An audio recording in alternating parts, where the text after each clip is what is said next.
I'm Brandi Kruse. Coming up today on Undivided. Is Portland a war zone or a peaceful protest? Well, I went down there to find out. Plus, Seattle leaders are using what's happening in Oregon to ratchet up their fear-mongering over Donald Trump and distract from their own failures once again. And where is Governor Bob Ferguson? Someone who preaches the importance of transparency sure has a hard time being transparent himself. That and much more coming up today on Undivided. Remember, you can support our show for just $5 a month by signing up at undividedpod.com. That's undividedpod.com. Click on the banner that says support the show.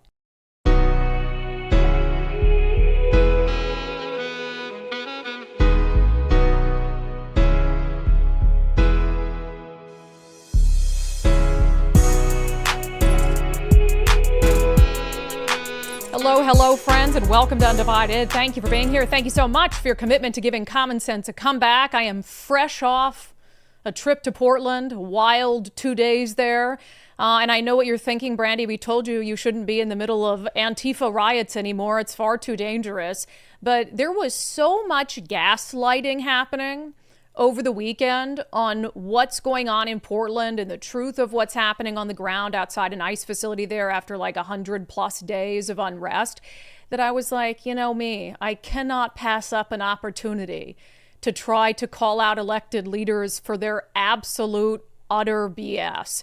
And so I spent roughly 2 days down there. We're going to cover some of that. I'm going to give you my insights on what I saw today. And then tonight, I do want you to know we're going to be airing a special report.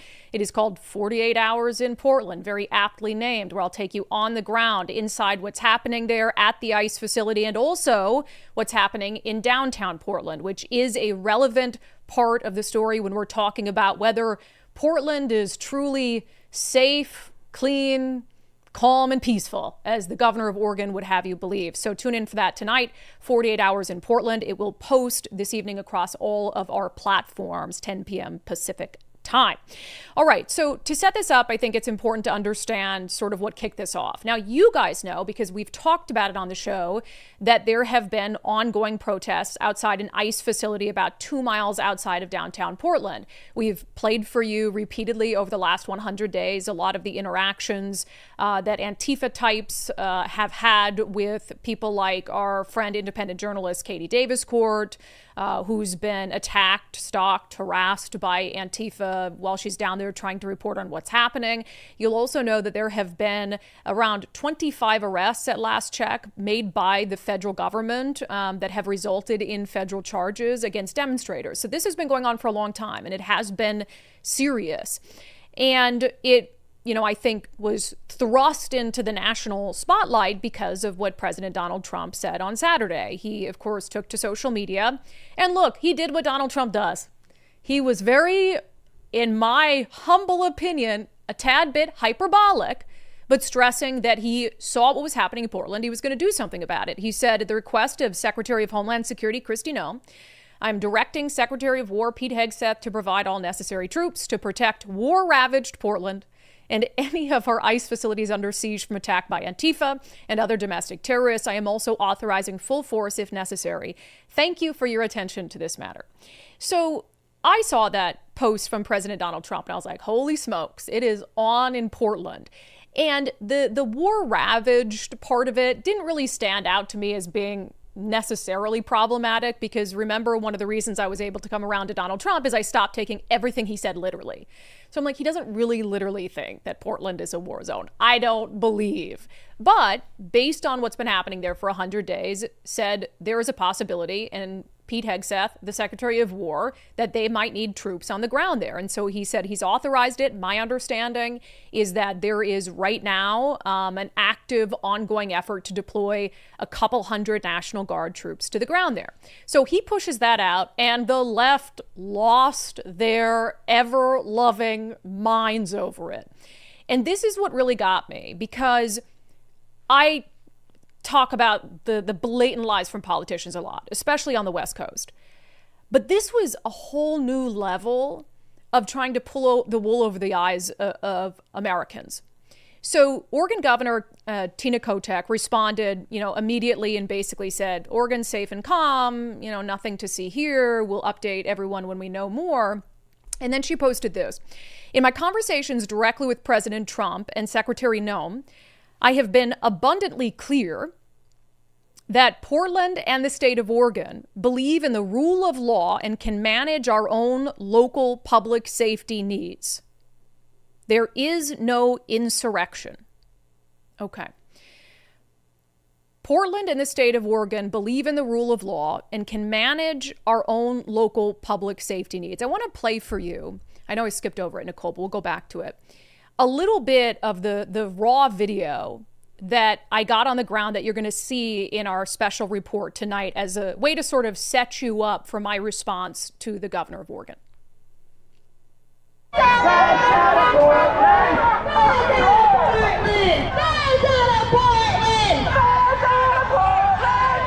It's unnecessary. We take care of ourselves, and the immigrants that are being affected by this institution here, the ICE agents, is unnecessary. They're a valuable part of our community. They break the noise ordinances, and the city of Portland won't do anything about it.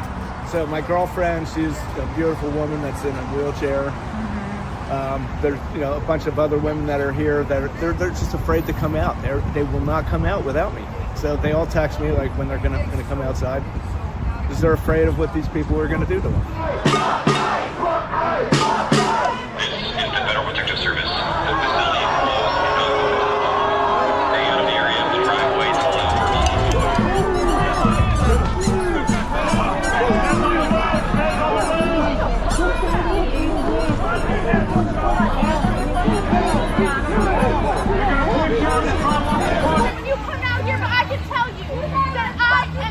with my decisions to be here today, and I don't know that you can all say that. And if you can, you should be ashamed of yourself. You fucking suck. You don't have to answer questions. You're choosing to, and that's fine. I would like to hear what you have to say.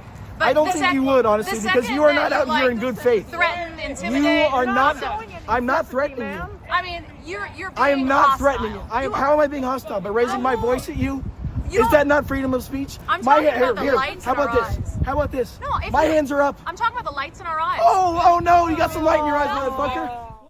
Too late to give you a bad language warning, perhaps. That's my life. Arguing with a man in a cat mask. That's essentially could sum up really my 2 nights in Portland. So that is a really good encapsulation of what we saw there over 48 hours, okay? And you're going to see a lot more with a lot more context and information on the ground in our special report tonight. But I wanted to give you a taste of it because, when you see the comment, and I'll revisit it again, from the governor of Oregon, Tina Kotek, I have been abundantly clear that Portland and the state of Oregon believe in the rule of law and can manage our own local public safety needs. My response to that is, well, why aren't you? If you believe in the rule of law and you can manage your own public safety needs, there is absolutely no doubt, whether you want to call it war ravaged, I don't think it's a war zone. I've seen, worse rioting in situations in Seattle in 2020 and actually more recently than that at ICE facilities here. But the crux of what's happening in Portland is the longevity of it. Months on end where this has been happening, where there's been assaults on federal agents, assaults on journalists, where you have a community that feels like it is being held hostage, some of them, by this situation. So when Tina Kotek says we believe in the rule of law and we can manage our own public safety needs, well, it's been 100 days, so why haven't you?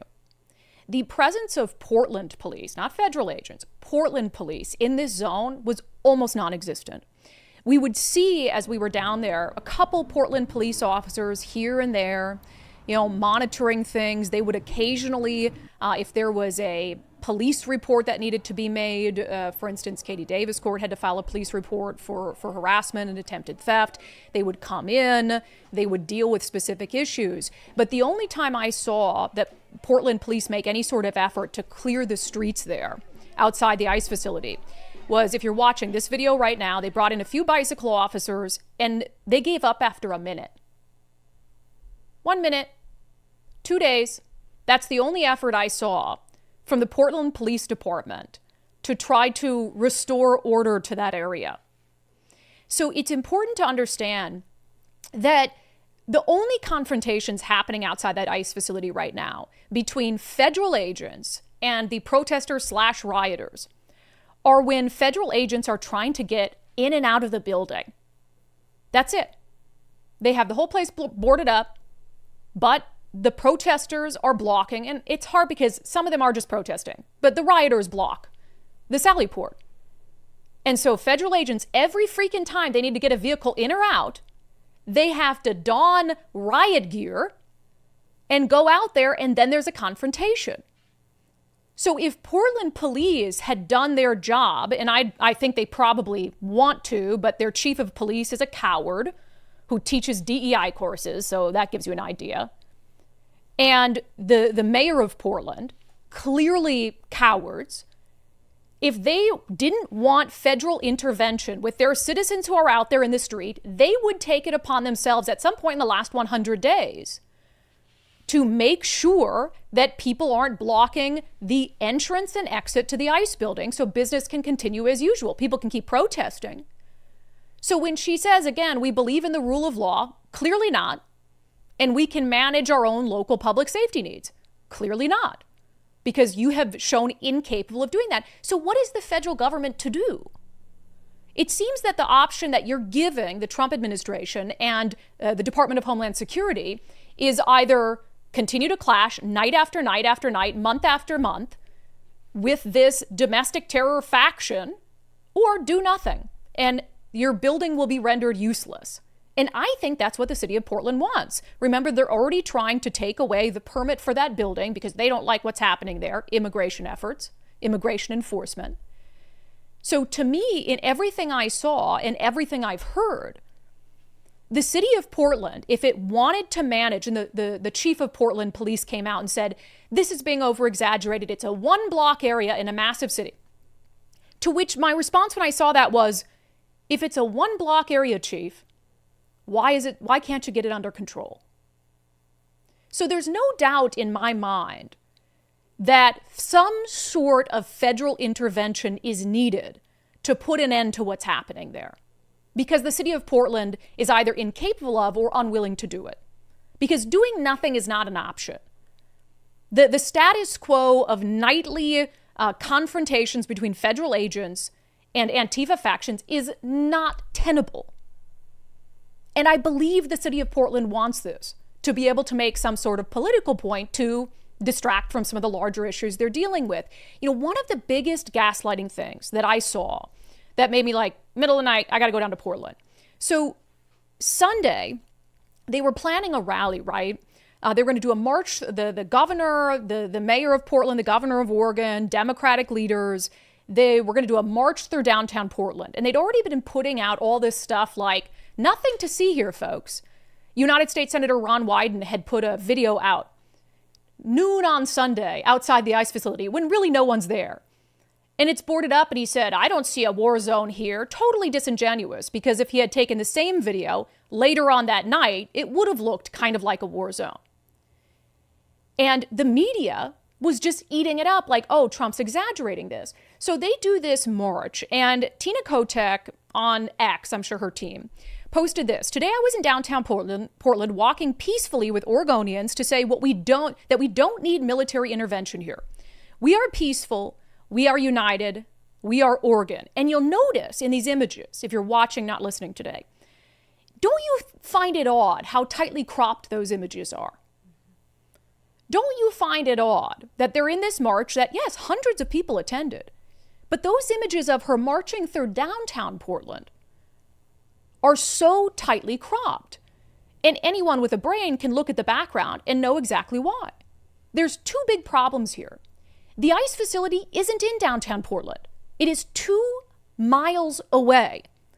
So this suggestion that, downtown Portland is a beautiful, vibrant place and we're marching through it and all this, it doesn't even make any sense, because that's not where the ICE facility is. And that's not what we're talking about here. But while you bring it up, I went down to the exact spot, matched the boards up, matched the businesses up in the background so I could see what the governor's office was cropping out of that image. And let me tell you, the wider picture is not pretty. I got a tour of downtown Portland from Tara Fowle. She's a street photographer. We've featured her on the show before.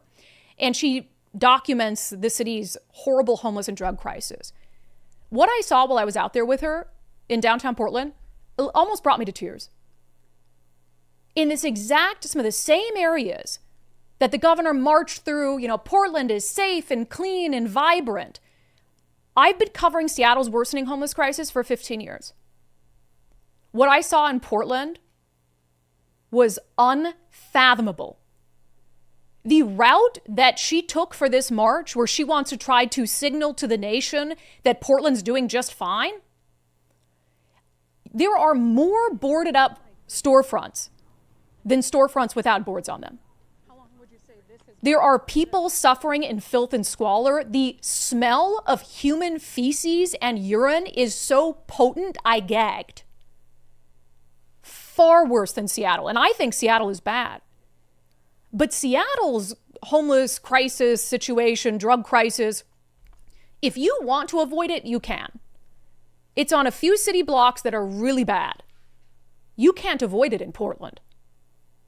And Tara, who I was with, and you're going to hear more from her in our special report tonight, she's down there daily interacting with the homeless. And when I had her meet me at the location where that Governor Kotek photo op was taken, she said, wow, looks cleaner than usual down here.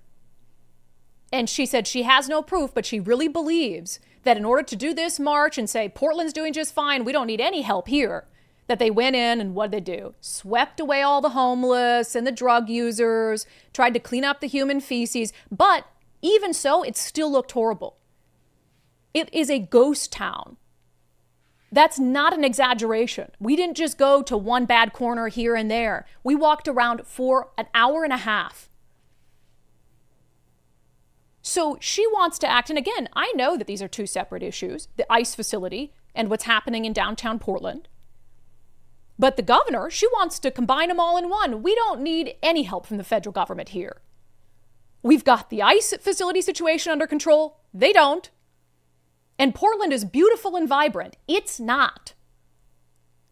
As with any area, you could go to an actual war zone today. You could go to Ukraine.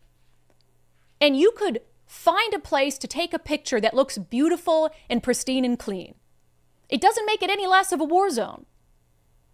2 blocks down from the siege on the ICE facility is the river. It's beautiful. There are these beautiful willow trees 2 blocks down looking over the river. And I could take a picture of this and say, what is Donald Trump talking about? This is 2 blocks from the alleged war zone. And the only thing that I can hope is that people aren't so stupid and devoid of any desire to think critically and independently that they'll just believe that. And the other thing is, 2 things can be true at the same time. There could be areas of Portland that are beautiful and safe and clean. And then there are very clearly areas of Portland that are anything but, that are covered in human feces. And yes, I actually saw piles of human feces. It was highlight of my day. There are areas of Portland where business is thriving and restaurants are thriving. And there are areas of Portland where you would be hard pressed to find a window that's not covered with plywood. So this all or nothing is not only disingenuous, it's dangerous to paint it as not a problem. And that goes for downtown Portland and the ICE facility. And it's completely unproductive. If we were adults, right? Like I'm fired up about this because there's real shit happening there. And it's not good. Is it a war zone? No, I don't think Portland's a war zone or war ravaged. But if Trump hadn't used the phrase war ravaged, you think that their response would have been any less unhinged? No, because it's Orange Man bad. If we were all adults, President Trump included, he would pick up the phone, beep, beep, beep, beep, beep, beep, beep, beep, beep, beep, beep. And he would talk to the governor of Oregon, which they had a conversation, but I think it should have gone something like this. Hey, Governor Kotek, it's President Donald Trump. The situation outside the ICE facility is unacceptable. Our agents are in danger. They've been assaulted. They have to send out riot officers every time they want to get somebody in and out. What can you do to help us with this and bring it to an end? And while we're at it, I know that you guys are having an issue with your homeless crisis and drug crisis and your business climate. We would love to help you with that. You know, can we maybe help each other out? You guys help us out with the ICE facility. Maybe we can send some additional resources your way to be able to help bring downtown Portland back to life. What can we do? But of course, no one's a freaking adult these days. No one wants to fix anything. They want to blame other people so they can score political points while nothing gets fixed. And the same exact thing, as you know, happens in California and is happening here in Washington state. It's the West Coast way. So when President Trump sent out this post over the weekend authorizing the full force of troops to deal with war-ravaged Portland, I think a couple things happened. I think Governor Bob Ferguson and Attorney General Nick Brown and Mayor Bruce Harrell felt left out. Oh my gosh, the attention's on Portland, not on us. We can't have that. So they needed the attention to be on them.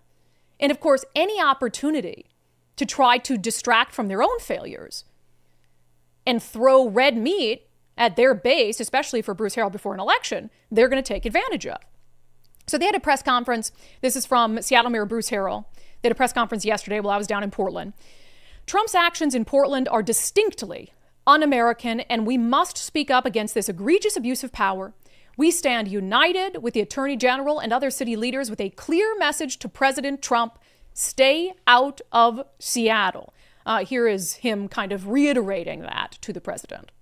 Trump's actions are distinctly un-American. Here in this city, we are united. And we are fortunate here to be so united to make sure that this kind of tyrannical style is not successful here in Seattle or in our state. We, to not mince words, we do not need the federal government bringing in armored vehicles, semi-automatic weapons, military personnel to make, quote unquote, us safer. There is not an insurrection here.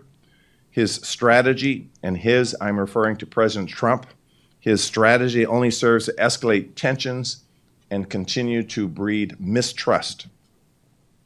Our message today is very clear. Stay out of Seattle. Okay. So I don't know where the press conference was with the mayor and the president of the city council and the police chief and the attorney general of the state of Washington when Antifa factions were laying siege on the federal building a couple months ago, night after night, and when I was getting assaulted at the ICE facility in Tacoma. I don't know why they didn't come out and have some sort of press conference expressing their concern about real danger unfolding on the streets. But the potential for danger from the Trump administration, of course, that's worthy of getting everyone together, except Governor Bob Ferguson, who you'll notice was absent from that press conference, which we will get to later on in the show. Put a pin in that. So they have to grandstand, right? They have to be seen as being righteous. But we're watching that and thinking, well, have we missed something?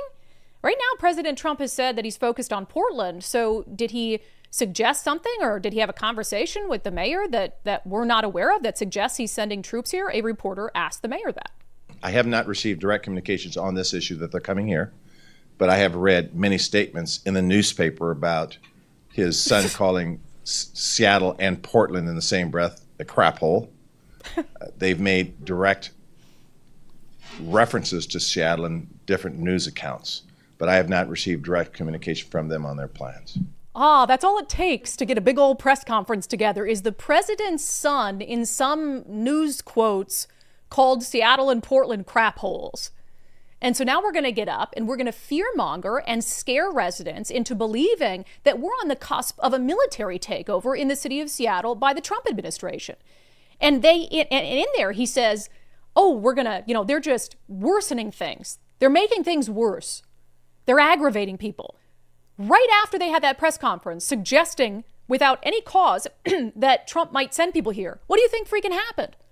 Well, then people went down to the ICE facility. They went to start to protest. So isn't it really you that's aggravating things by taking something that President Trump's son said and making people believe that Donald Trump is about to send troops here, even though we haven't had an ongoing situation outside the federal building or the ICE facility in a couple months? Now, certainly, I think that the conversation could have been had a couple months ago while all of this was active and ongoing about whether the Trump administration should do something extra here. but they just are desperate for attention. And it's not just Mayor Bruce Harrell. Of course, Attorney General Nick Brown, who's filed more lawsuits in 8 months against the Trump administration than even Bobby Ferguson did in his 4 years during the first term, he had to get up and grandstand. I think first and foremost, there is no force in American politics that is more reckless and destructive than the current president of the United States. I beg to differ. And I think the escalation that we are seeing in Portland following what happened in Los Angeles and Washington, D.C., that escalation is part of a bigger strategy to continue to push the United States Constitution to the brink until it is rewritten in President Trump's image. We've all known this for a long time, and we have seen the signs from day one of this administration that he continues to advance the cause of authoritarianism, that he continues to expand his own executive power, and that he continues to target those that he does not like and those that he views as his political opponents. So hard to watch. God, he thinks he's a hero. He has the worst main character syndrome of anyone I've ever met. Oh my gosh, it's the Nick Brown show. Oh, and he's got his eyes on maybe Patty Murray's U.S. Senate seat or the governorship. God, you should see the stuff his staff posts on Instagram. Slow motion videos of him walking to cool music down a hallway. It's narcissism. But he says there's no more destructive force in American politics than President Donald Trump. There is a more destructive force in American politics. It's one-party rule. And it is what allows a group of absolute asshats like them to stand up with no knowledge whatsoever and send an entire populace into a mental tailspin over the possibility that President Donald Trump is going to send the military here. And, you know, I'll play one more from Harrell, because this one, it's too good to avoid. What's the problem? What is his biggest gripe with President Donald Trump? Well, Mayor Harrell says he's just not patriotic enough. Continue to be patriotic. I believe in a better country. I just wish that our president understood this and believed in it as well. Look, do you believe in a better city? Because you have so much to do at home. And you all know why they're doing this. They're doing it because it works with the voters. And it works with the voters because it works with the media. And the media holds them up there in these stories as this righteous pushback against an authoritarian, against the second coming of Hitler. And so the media plays their role, the politicians play their role, the media plays their role, and then the voters are none the wiser. Ultimately, it really is the media's fault. You know, there's this secondary element of that. It's very similar to what's happening in Portland. You know, you can have Nuance is the enemy of the media and the political class. Nuance doesn't raise money. Nuance doesn't win elections. Nobody wants someone who's nuanced because it's not sexy. It's not interesting.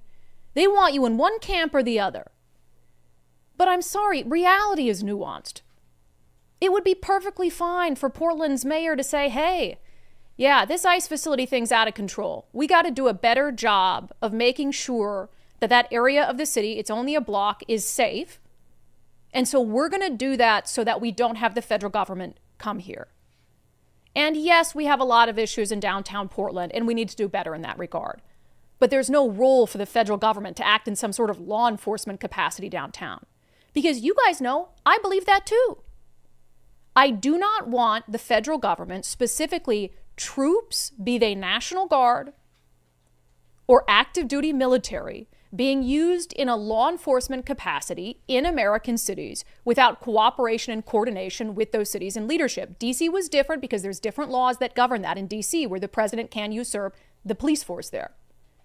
As bad as I think Portland and Seattle are, as much as I think they could benefit from armed members of the military on every corner, that's not the United States. That's not the American way. And voters of Seattle and Portland overwhelmingly don't want it. And if they don't want it, well, then they don't get it, even if it might be beneficial to them. And there's a second element where Trump is coming out, and he did mention Seattle in the sense that not about, bringing military force there. But as you know, this time next year, Seattle has the World Cup, and that's a big deal. But we haven't seen any progress in making Seattle a city that's worthy of the World Cup. I mean, it looks horrible downtown, although now I do acknowledge that Portland is far worse. And so maybe that'll give me some perspective. But the fact that Portland is far worse than Seattle just shows how messed up the whole West Coast is. And President Trump said, look, maybe Seattle and other cities that are having a problem ahead of the World Cup is not the picture that we want to show the world. No, if any city we think is going to be even a little bit dangerous for the World Cup or for the Olympics, you know, where they have Olympic overthrow, right? But for the World Cup in particular, because they're playing in so many cities, we won't allow it to go to, we'll move it around a little bit. But I hope that's not going to happen. Yeah, and I hope it doesn't either. Why? Because I care about the businesses.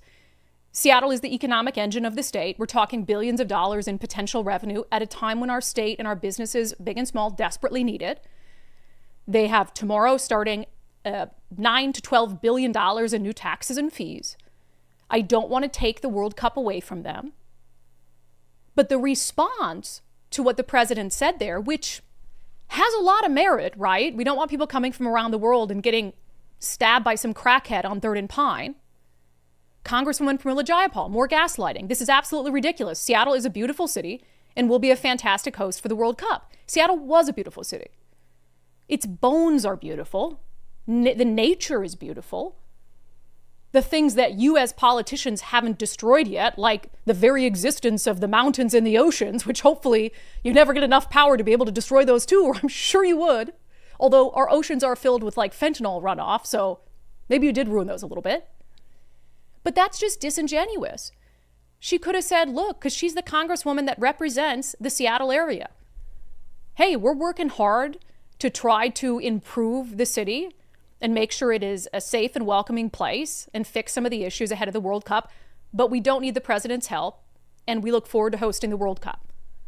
Or we welcome the president's help because it is, you know, something for the country. So certainly there should be some help from the federal government to make sure that we're putting our best foot forward, but it shouldn't be just because of the World Cup. Why do they always do this? And why do voters let them get away with it? Where they'll clean up right before some major event. The All-Star game. Oh, got to sweep those tents away. Let's move them down about a mile, and then they just move back in. Every time there's some sort of major event, you go down clean and pristine. And then 2 weeks later, it's back to where it is. Back to where it was. So, like, we don't have to lie. All these things can be true at the same time. Hey, President Trump, not cool to hang the World Cup over our head. We're working really hard to get things back on track. We hope to be in a much better place in 6 months. Let us know how you can help us get there. Is that really so hard? This is why I'm not cut out to be a politician. Like, no one would like me. Because again, nuance is the enemy of the media and politicians. You don't win with nuance. You don't get anywhere with nuance. And I'm sure there are people on this feed who think I, am wrong for saying President Donald Trump is being hyperbolic when he calls Portland war ravaged. The biggest war being fought in Portland is not down by the ice facility. The biggest war being waged in Portland is a war on humanity that's playing out in downtown Portland that the city of Portland is most decidedly losing. So we could fix things. They're within their power to fix and to solve, but they would rather quite literally act as if problems don't exist. They are a figment of your imagination. It doesn't matter how much video I show you. It doesn't matter what I go down and see with my own eyes. It's a figment of your imagination, and I'm lying to you about every little bit of it. Wild. What is wrong with the West Coast? But I think you'll enjoy our special report tonight. 48 hours in Portland, where I'll take you on the ground outside the ICE facility. Play more of maybe me getting yelled at by people in cat costumes and chicks with their boobs out. Not the kind of boobs you want to see, trust me. And of course, a lot of conflicts and clashes. I also have a lot to talk about with Antifa. I think I'll save it for the show tomorrow because we have so much other stuff to get to.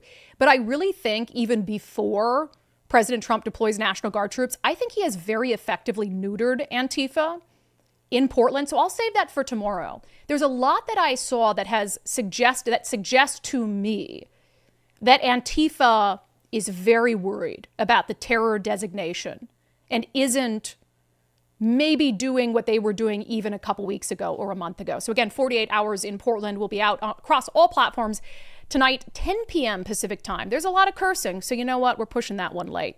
Or maybe it's because I got in the early hours of the morning and have only slept a couple hours and we need a little more time to put the finishing touches on it. So 48 hours in Portland.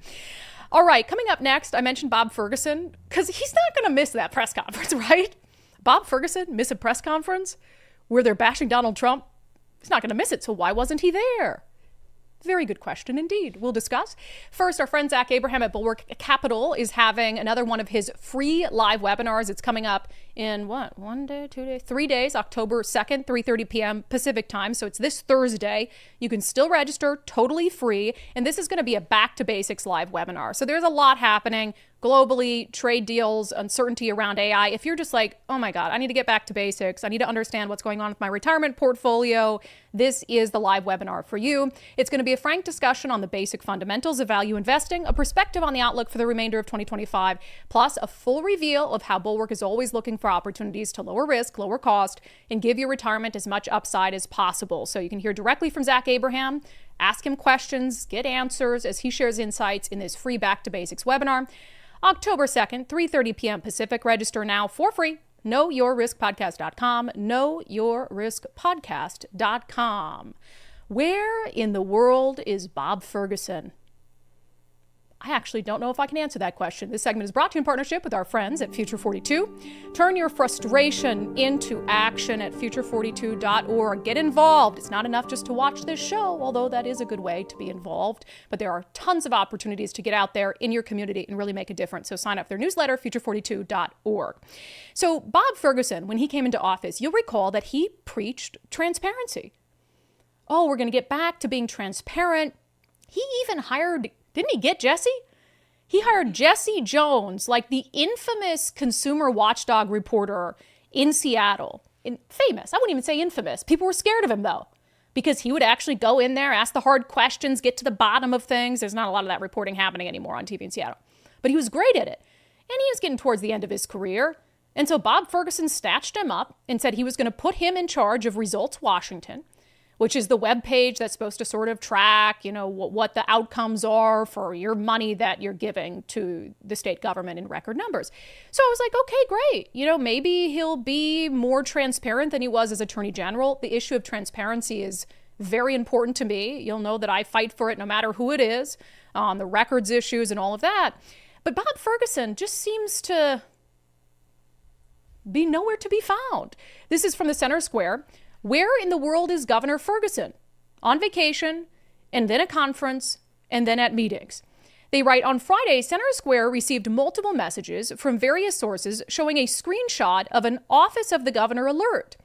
It said Governor Bob Ferguson will be traveling outside Washington from Thursday, September 25th through Thursday, October 9th. Whenever the governor travels out of state per state law, the lieutenant governor serves as acting governor of Washington. The alert said Denny Heck is the lieutenant governor, and he will be taking over for Bob Ferguson while he's gone here through October 9th. And the Center Square points out that the alert was not available on the governor's official website on Friday. So internally, they were notified the governor was going to be gone for a couple weeks. And look, this happens. I mean, Jay Inslee used to travel the world on his first climate agenda and running for president. But Governor Inslee always made his calendar public, as have governors before him. It would talk about where he was going to be, how long he was going to be gone. People would get plenty of notice. It wouldn't just be a poof, where's Bob Ferguson? And have the media outlets having to proactively track the governor down. Now, you'll remember... and sorry, let me just finish this. It says, following multiple email inquiries, Ferguson's communications director, Brianna Aho, finally responded. The governor's on vacation through next week, and then he'll be at a conference and meetings on the East Coast. He's in daily contact with the office. So now you have a situation where the media, where they used to just be able to say, hey, can I see the governor's calendar? Have to send multiple emails to try to figure out where the governor is. Because people in state government were getting this notice he was going to be gone. It wasn't made public, and it's very unusual. And it's not the only thing he's doing in this regard that's unusual. Remember a couple weeks ago, actually I think this is late August, the Washington State Standard, which is, I would say, a liberal publication. I know they don't call themselves that, but they definitely skew left, and they have given very favorable coverage of Bob Ferguson. Well, they were frustrated enough with him not being transparent about his schedule that they started a new column called simply, Where is Governor Bob Ferguson? where they would do their best to try to track down where the governor of the state was. In it, they wrote in their first edition, with most jobs, you have to give your boss an idea of where you are and what you'll be doing during the workday. Governor Bob Ferguson, who works for the people of Washington state, has not been doing this consistently during his first 7 months in office. Ferguson has mostly abandoned the practice of sending out advisories. The rare calendar updates that do go out are typically incomplete and sometimes arrive after the fact. They went on to write, the handful of public appearances Ferguson has given notice about since the legislative session wrapped up, and its subsequent flurry of bill signings, have often focused on criticizing the president or congressional Republicans, but the governor's responsibilities extend beyond reacting to federal policy. So here you have a left-leaning news publication that pointed out it's highly unusual for us to not know where the governor is. He works for us after all. When he sends out advisories, sometimes they come after the event has already taken place. And when he does get one out on time, you can bet it's probably about Donald Trump. Because that is genuinely the only thing that seems to matter to him. And what was the last thing he did before leaving? So remember, the out of office is September 25th through October 9th. What is the last thing you think he did? Give me one guess. Last thing you think he did before he left on this mystery hiatus? Oh, he held a round table with all the state leaders talking about what? Of course, Donald Trump. That's all he talks about. That's all he does.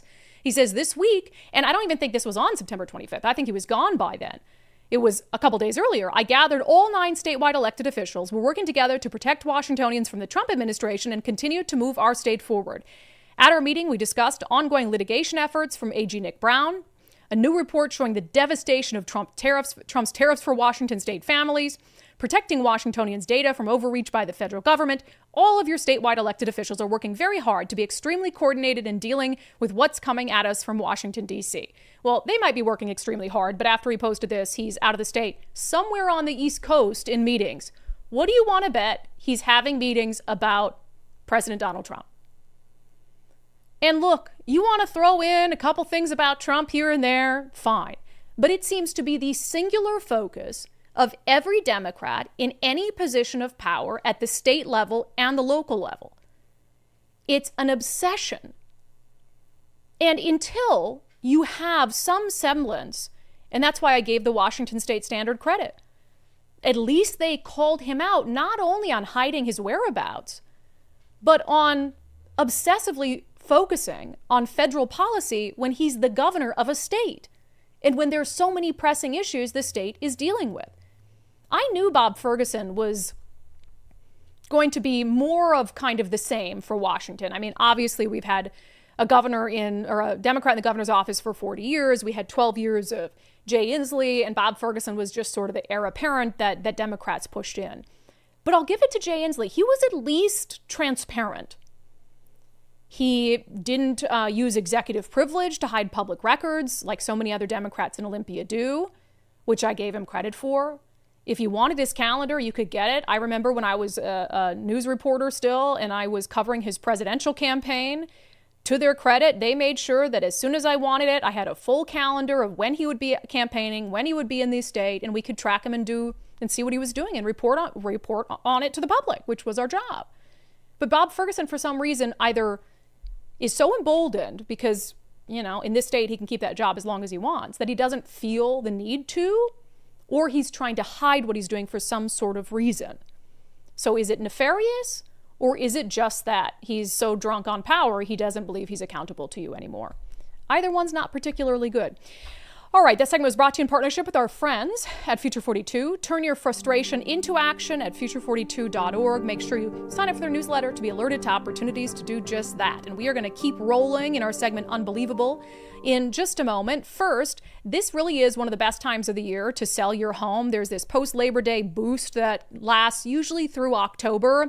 And then, of course, in the winter months, less popular time to sell your home. But if you're interested or thinking about, what does the market look like, get an analysis from our friend Wes Jones. He can take you through what your home value looks like right now, how homes in your neighborhood and in your area have been doing, talk about how long it might take to sell your home, what he thinks it might take to make sure you get top dollar. Wes has been doing this for a long time. He's been through all the market ups and downs over the decades, and he's survived in this business for a reason. He's very, very good at what he does. And one of the biggest points of feedback I get from our viewers and listeners who use Wes to sell their home is he's very communicative. He's always making sure that you're in the loop every step of the way, because he knows that this is one of the most important things you'll ever do in your life is sell your home, especially, for instance, if you're close to retirement, that's your nest egg.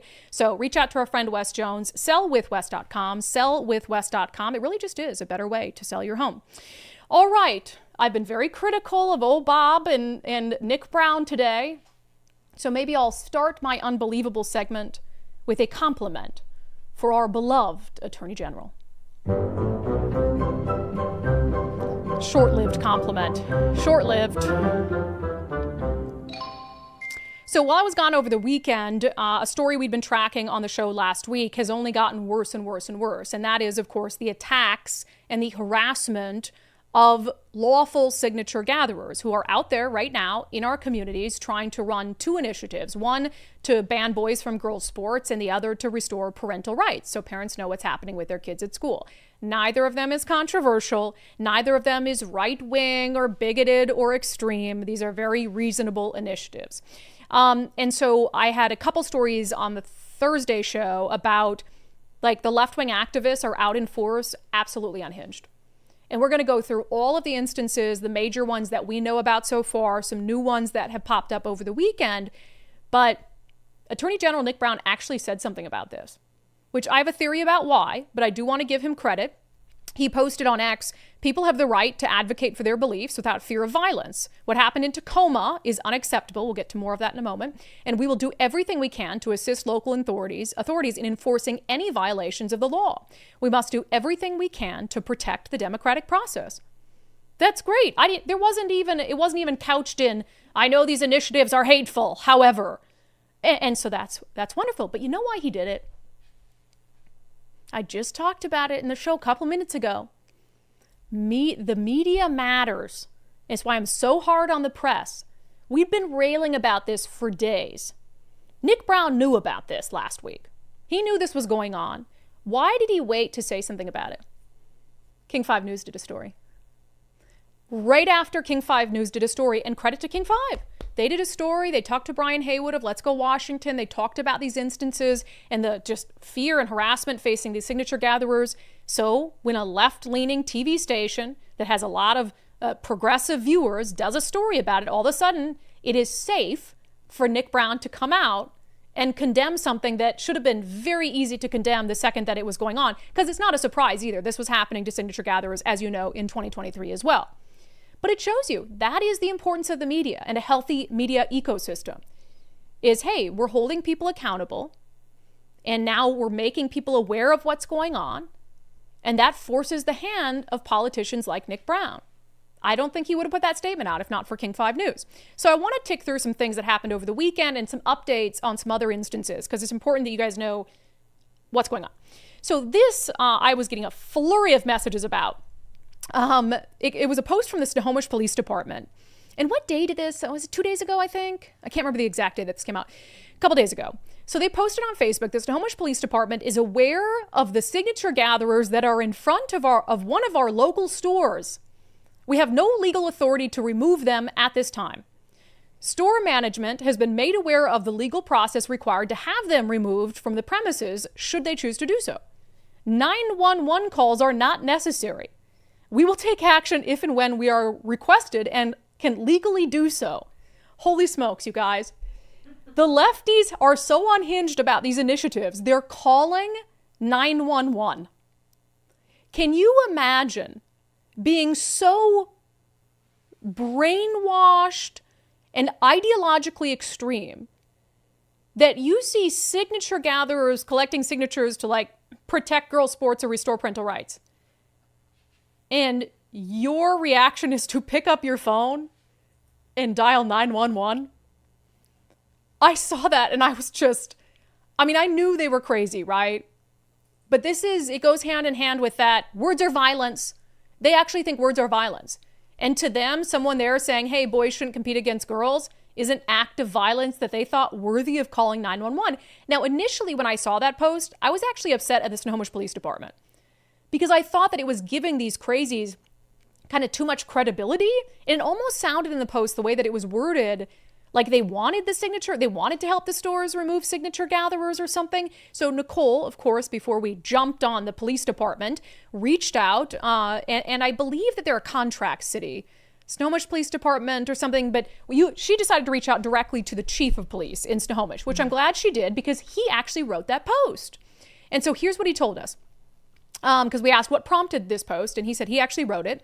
He said the store wanted us to remove signature gatherers, and we said no. So they proceeded to tell anyone that complained that we were refusing to do anything about it. My intent with the post was to hopefully stop so many 911 calls from coming in. I was personally handling those complaints myself yesterday. It's a small town. Was screamed at numerous times for refusing to remove them. And I can assure you, we have no desire to remove any signature gatherers. That from Chief Nathan Alanis with the Snohomish, City of Snohomish Police Department, which is crazy. So they're calling 911, he says numerous, and they're screaming at him for not removing signature gatherers who are engaged in a lawful process for something they just disagree with. Can you ever imagine? I know there are unhinged people on the right too, but can you ever imagine, think of any conservative you know on the planet that would dial 911 because someone was collecting signatures for an initiative, like let's say a gun control initiative. Is there any conservative on the planet you know who would pick up a phone and dial 911 and ask the police to remove them? Not a chance in hell. It is, I was telling people on social media, touch some grass, see a therapist. Book an additional appointment with your therapist if you're calling 911 over signature gatherers. And so that is just wild. But there's actually been some really dangerous, violent incidents that have happened that we want to follow up on. So I believe that I can't remember if we covered it on the Thursday show or it didn't. It happened after that. Oh, Thursday night in Tacoma. So a woman's out there gathering signatures. And I also feel compelled to say, not that race matters, but the left, they're so obsessed with it. The woman collecting signatures is black, okay? I just feel the need to say that. And the people who were out there harassing her were, guess what skin color? Oh, they were white women. Yes, they were white women, okay? So there are a couple things that happened, and this is terrifying. Someone could have died. So it's at the Tacoma Fred Meyer, and Tacoma Police Department says this is what went down. So September 25th, 7 p.m., Tacoma police responded to the store for a hit and run and a theft. So officers learned that a suspect had taken a page of signatures and while fleeing, struck a vehicle in the parking lot. While taking these reports, the officer observed a different individual damaging documents belonging to that signature gatherer. The suspect was taken into custody without incident and booked into the Pierce County Jail for malicious mischief in the third degree. So just so you understand what happened there. Signature gatherer, again, black woman, it's going to become important in a moment. She's outside collecting signatures. Someone who was described to us as a young white woman runs up, grabs one of the pages of signatures, jumps back into her car, and in her haste to flee, hits another car. It's a parking lot, so there's always going to be people walking around. That's why you're supposed to go slow in a parking lot. Could have hit someone and killed someone. So cops come. As the cop is standing there, taking the report about the theft and the hit and run, another wackadoo with the cop standing there, feet away, decides to clear off the signature gathering table into a garbage can. And the cop's like, hey, I saw that. And so all of a sudden, now this second woman finds herself in trouble. And the signature gatherer, thank God, decided to record some of this. Here's part of the encounter with the offender. So this bigot here is... I am not a bigot. I am not a bigot. She said, our people, the alphabet mafia is ruining and running the world. Sweetheart, are we running the world? Is that what's happening? Is that, because that's what you said. We'll start it over. I feel like I need to set this up better. So the signature gatherer pulls out the phone to record, and now police are involved, right? Signature gatherer pulls out the phone to record. Well, that woman, the police said, you wait here. The woman with the rainbow fanny pack who you see in the video, that's the woman who pushed everything into the garbage can. The woman whose voice you hear is the signature gatherer. So she's recording the encounter. The police officer is behind her getting something from his car.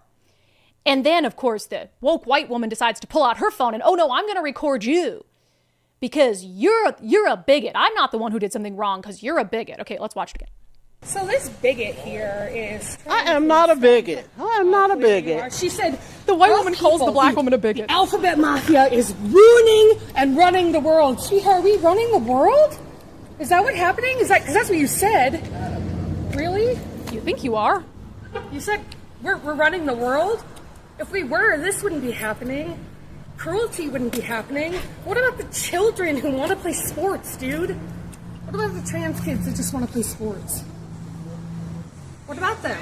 Do they not matter? It matters if they're kids that you think matter? Do you have kids? No. Why not? No, I raise other people's kids. You hear that? What about the kids? They just want to play sports. Some other person, a passerby, says, do you have kids? And she goes, no, I raise other people's kids, which makes me worried that she's a teacher. We're trying to get her identity and run down information. We're in contact. Tacoma police are making us go through a public records request for it, which is a little unusual in my opinion, but we're tracking it down. So here she has these strong opinions. You black woman are a bigot. I'm righteous. You're hateful. What about the kids? Do you have kids? No. It's really too good. It's too good.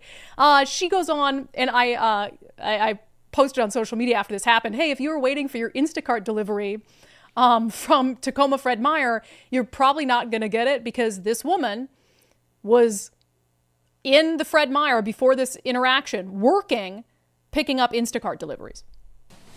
You didn't get your meds today? I'm sorry. No, you're not. I'm not sorry. I don't need to be. You should be. You getting groceries and you come out and destroy my property. Right now.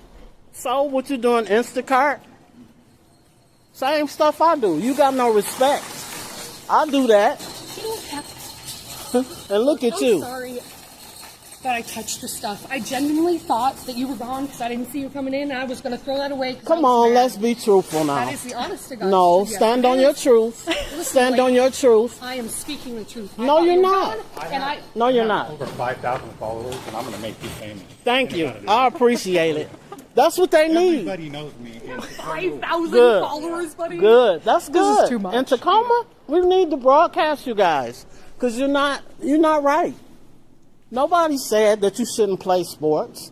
You guys want people to. What is this? You should ask what it is before you destroy can you it. tell me what it is? You know? I'll make a new one. Can you tell me what that No, is? but it's just not right how you treat people.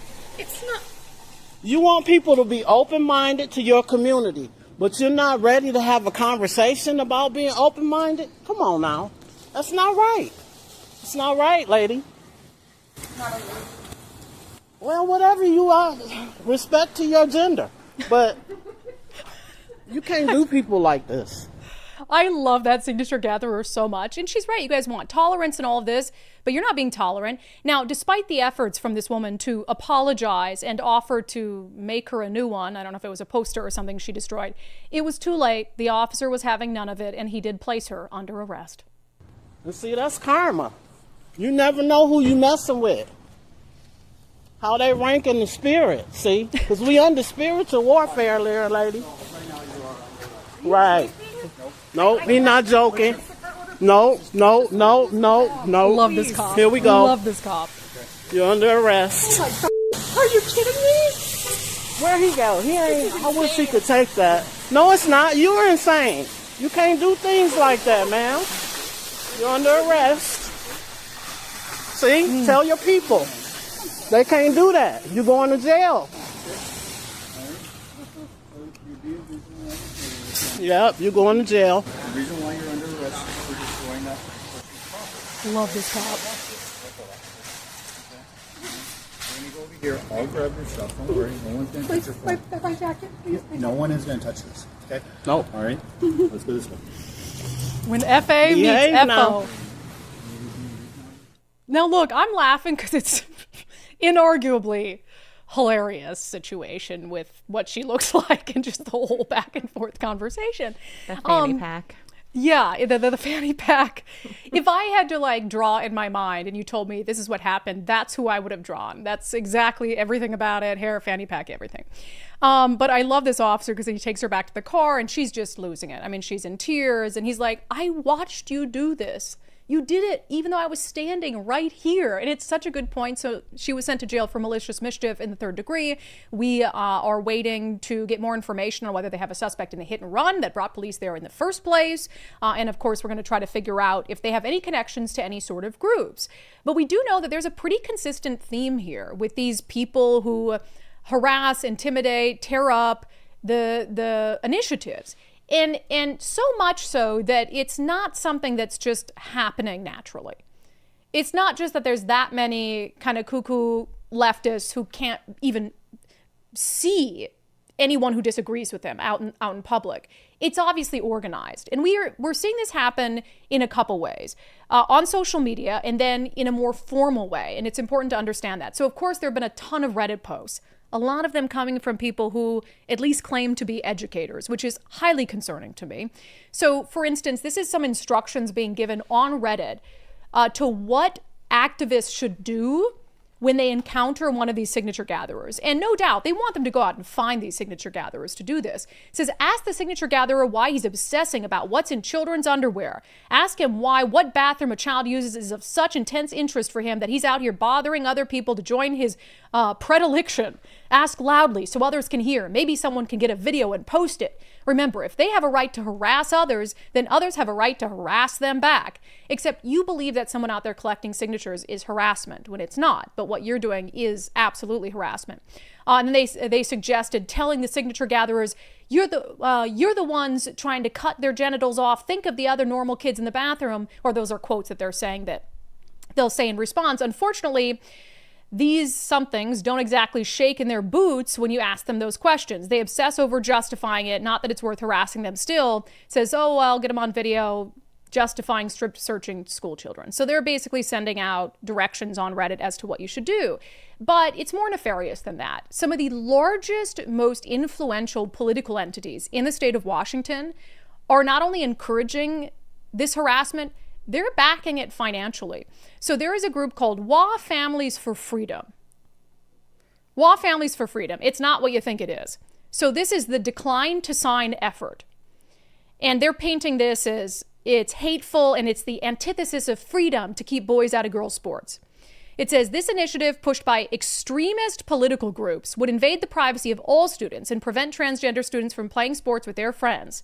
While some claim it would only stop transgender girls from playing on girls' sports teams, the measure would even require all students to go through invasive physical and genetic exams or testing to prove their gender. That's a lie. No, it wouldn't.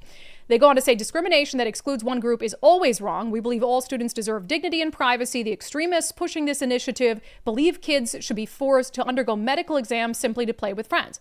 No, we don't. And you already have to undergo a physical from a doctor to participate in athletics in Washington public schools. So it's a doctor who's already doing a physical exam who is going to have to attest on a form that WIAA already has to your biological gender, which they already require them to do. So this is hateful fear-mongering, but it says it has a button where you can report signature gatherers. But I want to bring your attention to the top 5 contributors to this PAC. Not going to surprise you. The Washington Education Association, the Gender Justice League. Can you go back one, Nicole? No. Washington Education Association, They both say it. the Gender Justice League, Pro-Choice Washington, ACLU of Washington. First of all, ACLU, Civil Liberties Union, and they supported the harassment of signature gatherers back in 2023. So they're supporting financially efforts to go out and harass people who are engaged in the democratic process. The ACLU is the most disgusting one, and it shows what the ACLU has become. But the Washington Education Association, they're taking dues paid by teachers to encourage the harassment of signature gatherers, which the Attorney General of our state says is wrong.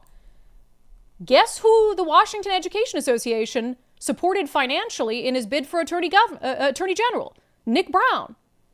So if he really thinks it's wrong, then he better get on the phone to his cronies at the Washington Education Association and tell them to stop supporting the harassment of signature gatherers. But of course he won't do that because that's his cash cow. So it goes on to say, I think this is about the other initiative, right? So the other initiative is about restoring parental rights. It says a repeal of the Safety Act. So remember, we passed parental rights. They upended it and said, oh, you're creating a dangerous environment for kids at school by telling parents what a child's gender is. So this is how they're characterizing it. The Safety Act, passed by the Washington State Legislature, provided vital protections for students, teachers, and parents. No, it didn't. A repeal of the Safety Act would roll back a key student privacy law, but put schools in jeopardy of costly lawsuits and make schools release sensitive information like counseling notes and health records without students' permission to their parents. To their parents. They make it sound like they're going to put out a kid's health records to the general public. It says it would strip homeless students, undocumented students, and disabled students of non-discrimination protections, making our schools less fair. Blah, blah, blah. And then it has another link to report signature gathering, which, of course, what happens? The Washington State Democratic Party did this in 2023. They had a snitch line to report signature gatherers. Immediately after that snitch line went live, more signature gatherers started enduring harassment because this is coordinated. It's not just some weird Redditors. It's the most powerful entities in the state. The Education Association, which if you have not canceled if you are a teacher, you do not have to be a member of the WEA. You are not legally bound to do so. This is the stuff your money is going to. Drop your union membership today, not tomorrow, today. If you are a sane teacher, this is nonsense. So, of course, the harassment has just been outrageous. And I'm going to go through a couple more of these because I think it's important. And I want to put these people's pictures online, frankly. Let's see. This guy pretended he was going to sign a petition at a Trader Joe's in Spokane. This is one of their common tactics. Look how proud he is of himself. Look what I did. Grabbed the pen and then scribbled a big X through the whole page, and then walked off. So proud of himself. Look at him. I am just the best thing since sliced bread. I am so woke. Look at me. And then there was this crazy one. You bleep the swear words, right? So, which is this let me just see. Sorry, Nicole pulled this. I'm not sure what it is. But in Spokane at a Walmart, I believe, there was a signature gatherer, a man. A woman and her 2 kids had approached that guy to try to sign or inquire about signing. And this woman comes up out of nowhere, threatening to punch the mom in the face in front of her kids and calling the guy a pedophile. It was wild. I am not a nonviolent person. I'll slap you in front of your kids because I don't care. When you're signing petitions talking about girls only, girls sports, no one gives a fuck about Jesus. Get the f out of my face before I slap you. And why is this dude out there? And why would this basic white bitch be signing something about girls, little girls, with this gross dude? No. Yeah. So she's so proud. She goes on TikTok and creates these videos explaining what she did. And she filmed herself doing it, telling this woman with little kids. And you heard the woman, all the woman wanted is for her not to film her kids. But she's like, get out of my face or I'll punch you in front of her children. And then she went online and bragged about it, saying she'll punch you if you're signing one of these initiatives. Anyways, the stories go on and on. We could do a dozen more, but you get the point.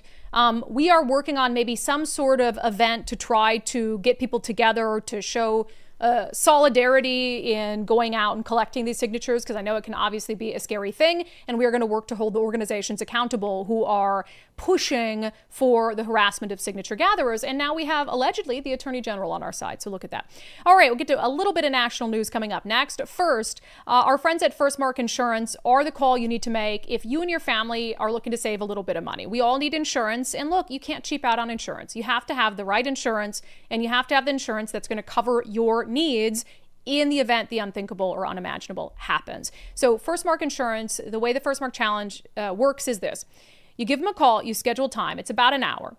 They'll go through your current insurance, talk to you about your insurance needs. Then they'll go out, they'll shop the market for you, and they'll come back with their recommendations. And they might say, hey, we can get you much better insurance at a better price. They might say the insurance you got is great, you don't need us at all, but either way, you'll come out more informed. And like many undivided viewers and listeners, you'll probably come out on the back end saving some money. I know that we hear stories all the time of people who are saving thousands of dollars a year, and they're like, Brandi, I just should have done that the first time you told me to do it. I know, I'm always right, okay? Always right. Firstmarkinsurance.com, the very best part is they work for you, not the insurance companies. All right, I had to talk about this story out of Des Moines, Iowa. Mostly because I used to drive through there all the time on my way to college and back home. It shows the brain rot, okay? So you've probably heard this by now. ICE arrested the superintendent of the Des Moines Public School District. And obviously, since ICE arrested him, he had a deportation order. He was a criminal illegal alien serving as Des Moines Public School superintendent with a prior weapons charge. And when they tried to arrest him, he fled, evaded arrest, abandoned his vehicle in a wooded area, and had a loaded handgun. Okay? This is the superintendent of the largest school district in the state of Iowa. And we've heard these stories before. I mean, what happened, you know? Whenever these stories come out, we had one here with the Kent, I think it was, or was it Kent? No, it wasn't Kent. It was Bothell theater teacher who, oh my gosh, ICE arrested our beloved theater instructor. We have no idea why. And then it came out that he was wanted for theft back in his home country, came here on a tourist visa, decided to overstay his visa, and just got a job in a local school. So of course, before any of the facts are known, before anyone bothers to look into the facts about this guy, what are the Democrats in the school district in Des Moines doing? Oh my God, taking to the streets. ICE has gone too far. They've arrested our beloved superintendent, only to find out, like, dude had a weapons charge. He was in the country illegally. He had an order of deportation. He fled arrest, ditched his car in the woods, and had a loaded gun on him that he shouldn't have been able to own. So it's like by the time the facts are known, they've already committed, right? They've already committed to defending him. So it's like you can't even walk it back. And it just shows how unhinged that sort of mind rot is, that, like we talked about it earlier with, you can't use nuance. You can't be like, probably shouldn't have been working as the superintendent of public schools. He also had this interesting background, before we get to more information on this from ICE, he also had this interesting background. He's had multiple lawsuits that he's gotten payouts on for racial discrimination. So this guy's in the country illegally, getting all these jobs because of DEI. And then when he loses those jobs, he blames racial discrimination, sues, and gets taxpayer money as someone in the country illegally. And then even after those claims of, oh, I'm being discriminated against on the basis of race, gets the top job at the largest school district in Iowa. And they're still defending him when he's clearly just like a con artist and a criminal. So ICE said today, this is their narrative on it, ICE Des Moines arrested Ian Andre Roberts, a criminal illegal alien from Guyana. Is that how you say that? I don't know. Guyana. God, somebody's going to be like, Brandi, you're a moron. In possession of a loaded handgun, $3,000 in cash, and a fixed blade hunting knife. At the time of his arrest, Roberts was working as the superintendent of Des Moines Public Schools, despite being an illegal alien with a final order of removal and no work authorization. How did he get this job? No work authorization, final order of removal, in the country illegally, previous weapons charge. Roberts has existing weapons possession charges from February of 2020.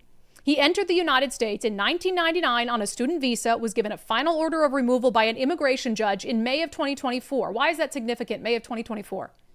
Biden administration gave this guy a final order of deportation, and they said that his appeals they would not appeal it anymore, would not reconsider.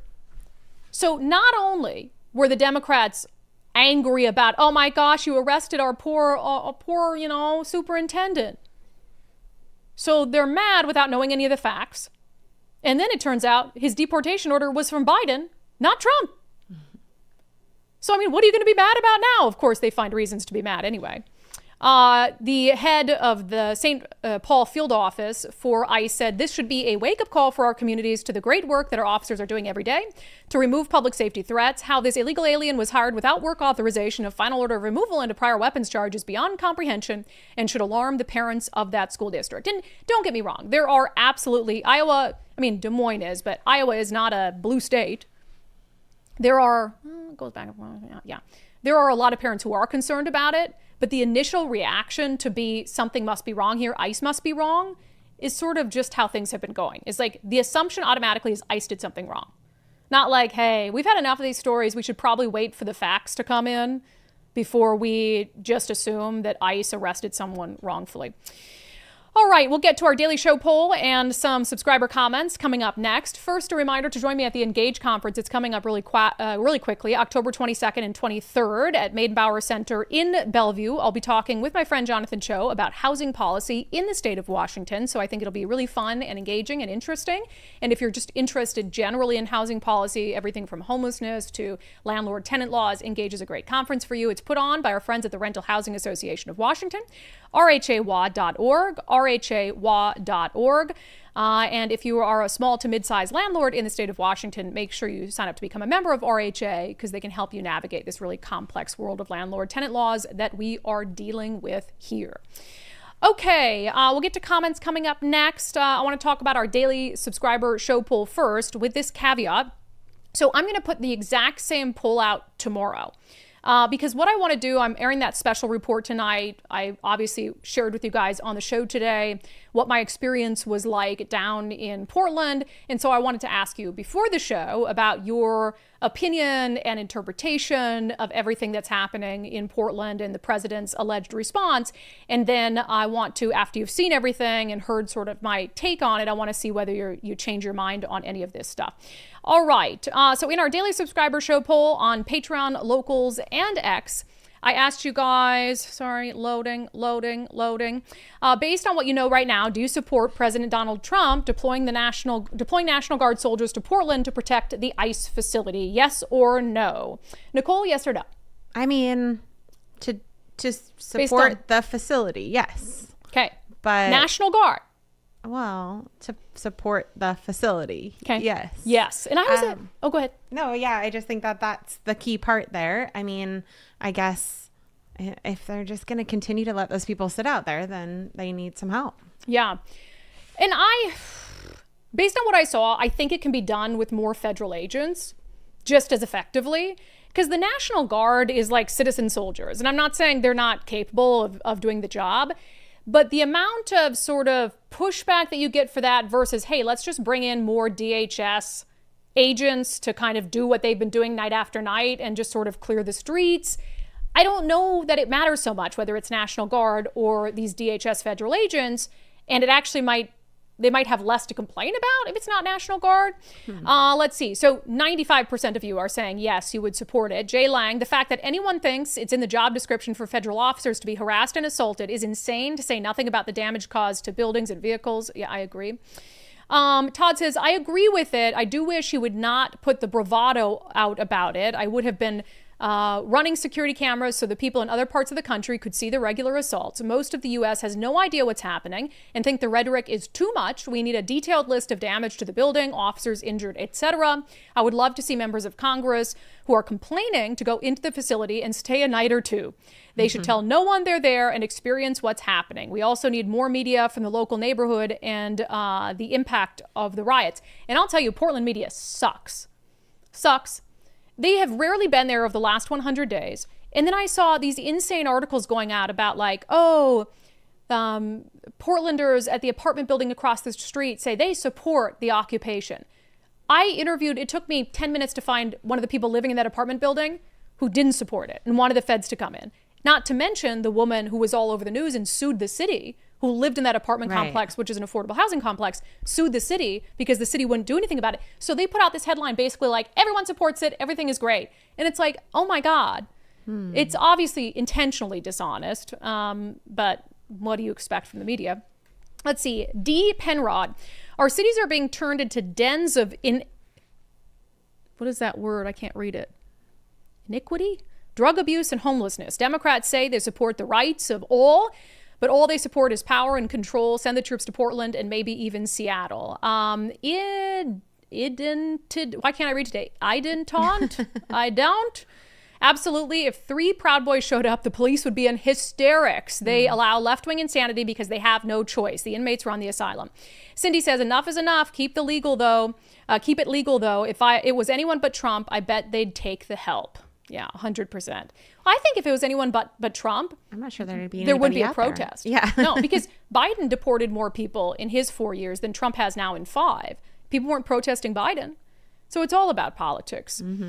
Casey, I just wish they could do more in communities to help stop the drug and mental health issues that the Democrats love to support. PV and Wah says yes, and the city should be stripped of any federal dollars it gets to compensate for the damage to the buildings and all costs involved in quelling these peaceful protests. My taxes should not pay for this crap. Yeah, and that is absolutely, utterly ridiculous that it's a federal building in a city. So yes, they have an obligation to protect their own building, but look at any other building in the city of Portland. If a business got broken into night after night after night, you don't think Portland police would be there to help? So because it's a federal building, they're like, you're on your own. It's insane. And I feel bad for the Portland officers. I actually won't say who, but I got an email from a mother of a Portland officer last night saying they have no faith in their police chief. He's basically making the job political. They hate working for him. And I was like, does it not surprise me?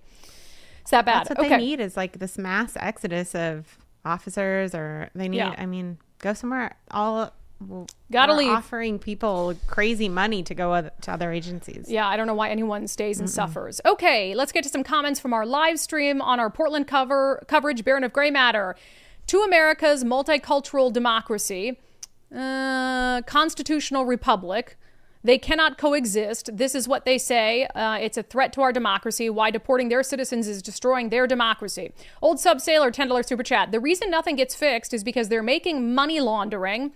And they're money laundering it through the NGOs and the various industrial complexes. Oh, for sure, on homelessness. Let's see. Also says, if comrades Ferguson and Brown and Jellyfish Harold would do... Why Jellyfish Harold? What does that mean? Would do their jobs. Wouldn't slippery. Trump wouldn't be coming to Seattle. They are so busy dodging issues and blaming President Trump for everything. Samantha Olson, I grew up near Portland, lived in Vancouver for years. Portland today looks nothing like it did when I grew up or even in the early 2000s. It's Multnomah County wide, even the 205 side. Moon Goddess, the definition of woke, the state of awareness only achieved by people stupid enough to find injustice with everything except their own actions. Yeah. Handgun safe. Oregon and Washington are hot zones for Antifa. The local governments actively act to preserve this situation. Oh, I agree, because Antifa is an arm of the Democratic Party. I mean, that's the only explanation for it. They're acting on their behalf. They're sort of the enforcement arm, if you will, of the Democratic Party. And again, I'm going to, on the show tomorrow, talk a little bit about some of my observations with Antifa in Portland versus Antifa here, because I think there's some interesting takeaways. I saw your sign. The picture of the person with the sign, Antifa. Oh, Aunt Tifa. Or Aunt Tifa. There you go. Yeah, it was a woman in a wheelchair, and her sign said Aunt Tifa, and she had presumably her 2 nieces who were holding anti-Trump signs. And I was like, oh my goodness, why? Child abuse. Don't get dead. Trump is totally within his jurisdiction to protect federal buildings without approval of anyone. And I agree with that. The question I have is by what means? On Where in the World is Bob? Bolt Up says Bob's getting his taxpayer-funded laser hair removal. Yeah. As part of the budget, not only do the transgender inmates get free laser hair removal, but anyone in state government, free laser hair removal. I made that up. Don't actually believe that that's true, but it might be. Stephanie Brushwood, Ferguson is very active on X. He's posting right now. Oh yeah, he's posting up a storm. I was going to say, I actually think somebody else is doing it because... Oh, for sure. I mean, because it's more active than usual. It's extra active. Yeah, Jan says, I bet Bob's meeting with other Democratic governors. He's doing something about Trump. Oh, I think he's on vacation. So if you're on vacation, eyes open. Maybe that's how he wants to spend his vacation. He's obsessing over Donald Trump. I know, he's at East Coast, so I'm thinking maybe Miranda should be on the lookout in Miami. Yeah. On initiative gatherers, signature gatherers being attacked, not the Batman, it's not surprising. They're all ACAB until they need signature gatherers removed. I don't know what that means. Oh, I see. So the left is calling the police on signature gatherers. Yeah. And usually they hate the cops, but then they need the cops, and so they'll call 911. Remove them. It's very interesting, all the store pushback that signature gatherers are getting. Yeah. I am shocked by that. Yeah. I mean, the signature, the stores. It's shocking. All the stores are pushing back on the signature gatherers, not on the crazies that are harassing them, but a lot of stores are pushing back. So if you're a store, you should reach out and say, hey, we'll be a location. Signature gatherers. 100%. Suzanne, I saw a post on Nextdoor for someone telling people to call 911 for this. Crazy. Steve Van Valkenburg. What a cool name. The left attempting to have initiative signature gatherers removed or harassed, or worse, stealing or destroying signed initiatives is plain and simple voter suppression. I agree. The very thing they scream at conservatives for simply asking that voters show ID before voting. I agree. Isn't it weird?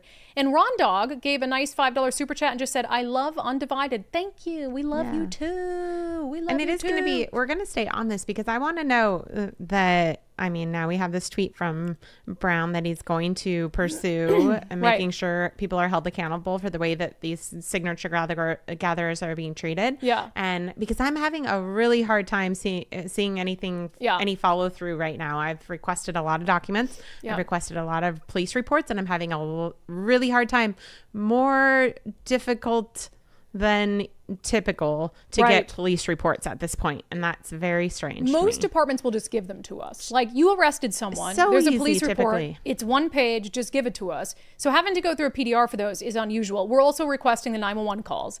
We want to hear the unhinged 911 calls. So as soon as we get those, we'll play them for you. And I'm sure a bunch of you were like, request those. Already done. First thing we did. We're not going to let this go.